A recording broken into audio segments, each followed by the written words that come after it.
what's up les gars yéen a ngi ci seen YouTube Djilok Prod ñu ngi leen di bégg bu baax a baax di leen kontaane tey nag dañuy def analyse ci seen série bi nga xam te ne moo di Infidèles ku ko dégg xam ni Even Prod moo ko produire waaw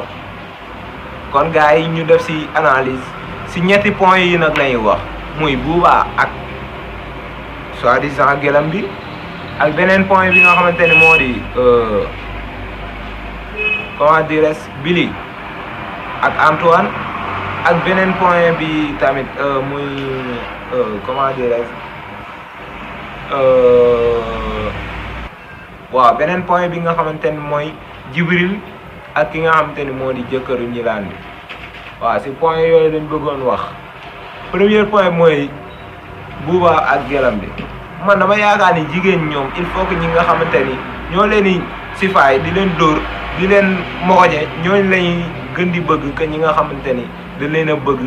di leen jox alal di leen jox lu ne ñoom daal ku leen di ndulli chaque jour ñoom moom la ñuy bëgg quoi man loolu mooy sama problème en fait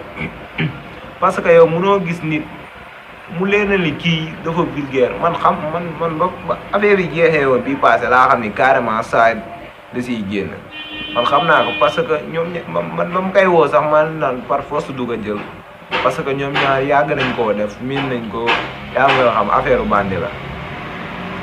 beneen point bi tam moo di Antoine ak Billy yow Antoine bëgg nga ku jigéen ki de comme te jigéen jaral na la jël ay weñ narka dóor sa morom góor yaa jëf capot kon yaa sauvé sa ndijaay bi sama kaana bi mu lay siyaar bu baax kon yaa ko mujjee sauvé jigéen jarul yenn yi quoi en fait su la jigéen bëggul wala dara yow commencé nga gis ni kii nii waaw commencé nga gis ni kii nii nga ne da lay trompé mais couple dafa ànd ak confiance tamit day waxante dëgg couple dafa ànd ak confiance soo amul confiance kon jaratul nga koy bëgg yow yaa ngi ne da nga nekk ci projet mariage ba pare mënoo ko may 1 centimètre yoo xam te ni ne ko nooyee mais copinam bon taxut mu bon copinam yu bon taxut moom tam mu bon beneen dernier cas bi tey moom xam naa analyse bi du gudd ndax dama fay am benn gan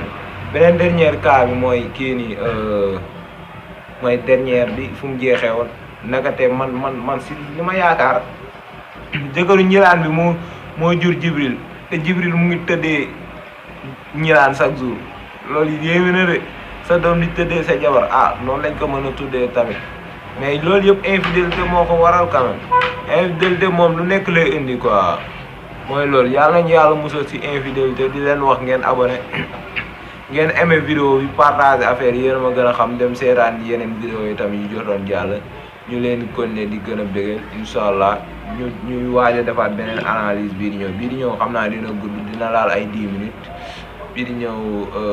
kañ la sax jeudi incha allah bu neexee kun fayakool big up